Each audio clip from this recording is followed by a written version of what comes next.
Welcome back. Joining me now in the studio to talk about the care at Sherwood Park Manor. I'm actually talking with the Director of Care, who happens to be Darlene Knapp.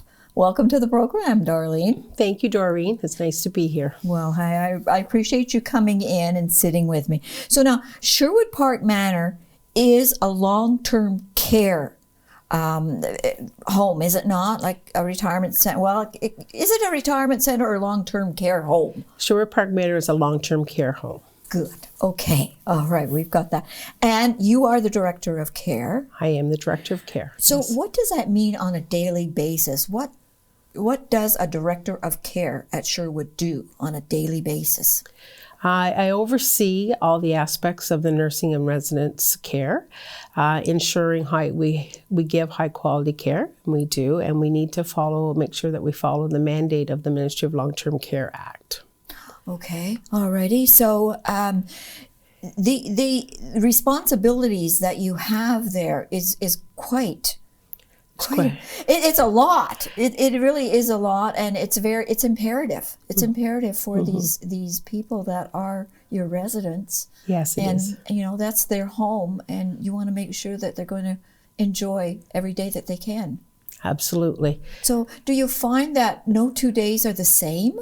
No, there's no 2 days the same. You never know what you're going to come into when you come in the morning.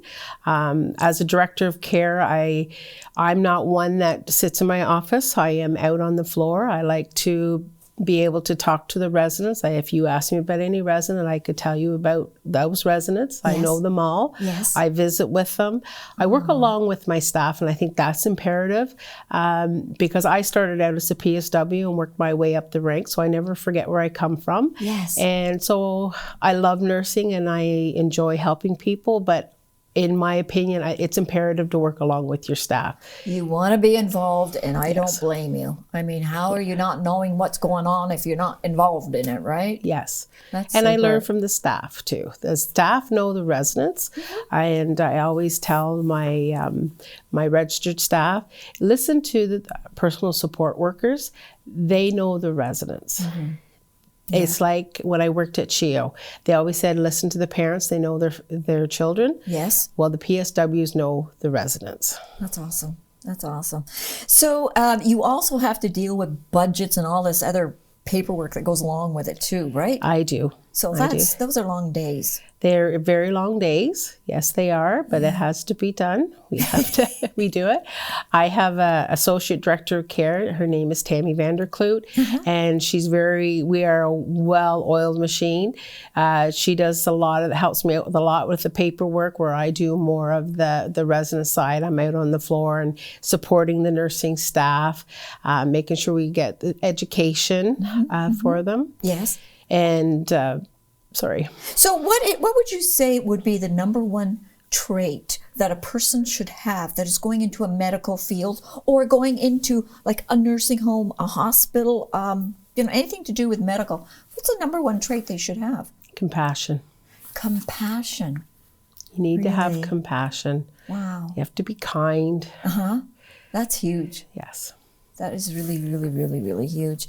Let's talk a little bit about palliative care, because actually I'm amazed because I don't know of any long-term nursing home that offers palliative care, but Sherwood Park does.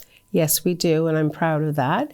It is still in the works, but we have a very good program, and as I want to take it further, but we have, if they're on the north side, they obviously all have their own rooms, but on the other side of the building, we have a serenity room, which is a private room. So when they're end of life, yes, they go to the serenity room, and that way family can be with them. They can stay with them. We've purchased a new chair that folds out into a bed. So it's important that families with them. Yes. And it's important that they're not alone, and that we give compassionate care. We make sure that it's respectful, dignity, and pain-free. And they're still in their home, because that is their home. That is their home. And probably, Doreen, 3 or 4 times a week. I say that at work. This is the residents' home, and this is their home. Yes. And I look at it, they don't come there to pass on or to die. No. They come there to live. They're still living. And we have Yes. great programs for them. We have this afternoon, there's an Elvis impersonator coming to see them, and they're all excited about it. Yes. Good for them. So they get a Great. lot of activities, and they have a lot that our life enrichment program and has a lot going on, and we're a good team. Yes. It's not just the nursing, it's our whole team. You have to work at it you have to be a team if you're going to make a home for someone. It has to be a team effort. It does. Every little cog has to be in there and work, or it just doesn't work, right?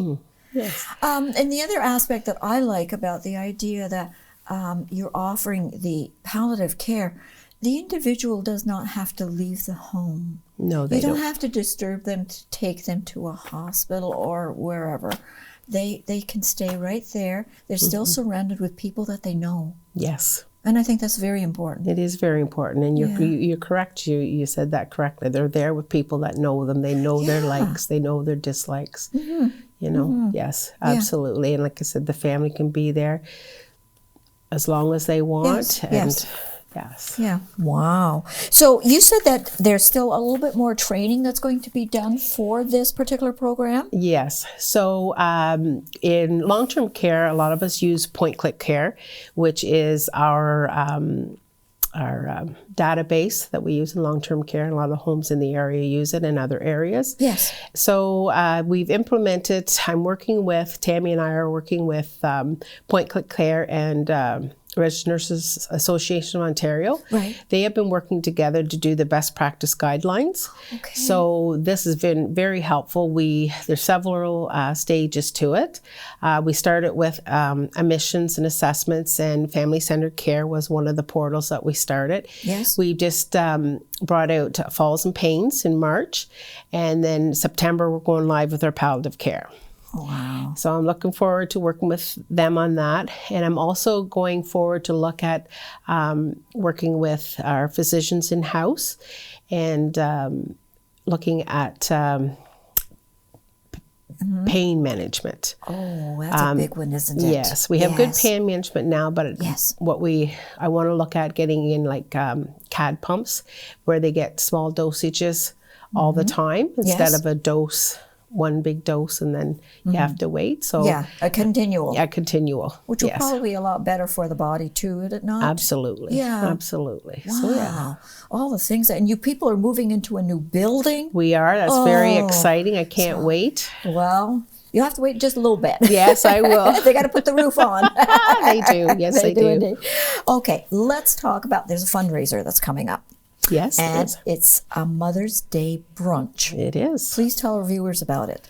So our Mother's Day brunch is on Mother's Day, Sunday, May the 11th. We're having it at the Roebuck Community Hall. They've been gracious to support Sherwood Park Manor in hosting it.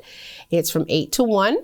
And you don't have to pre-order tickets. Just come to the door. We will have food for you. It's all going to be homemade food, homemade baked beans, homemade desserts. And we hope that everybody would come and bring their loved ones and have a lovely family day and in support of Sherwood Park Manor.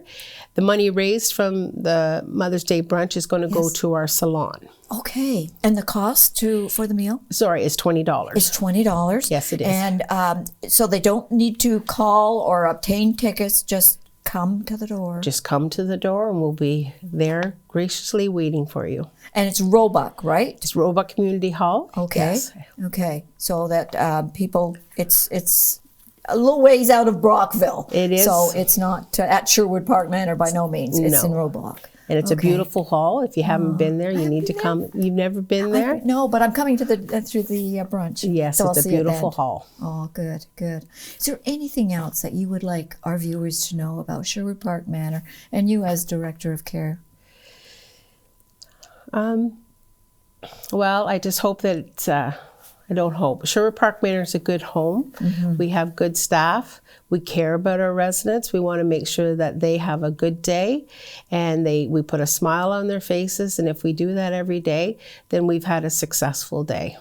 Very well said. So I hope that everybody will support our fundraising efforts and join us in on all our upcoming events that we have coming up, and get our new home built. Yes, definitely. Thank you very much for coming in, sitting down with me, Darlene. I really appreciate it. Thank you, Doreen. I appreciate the offer.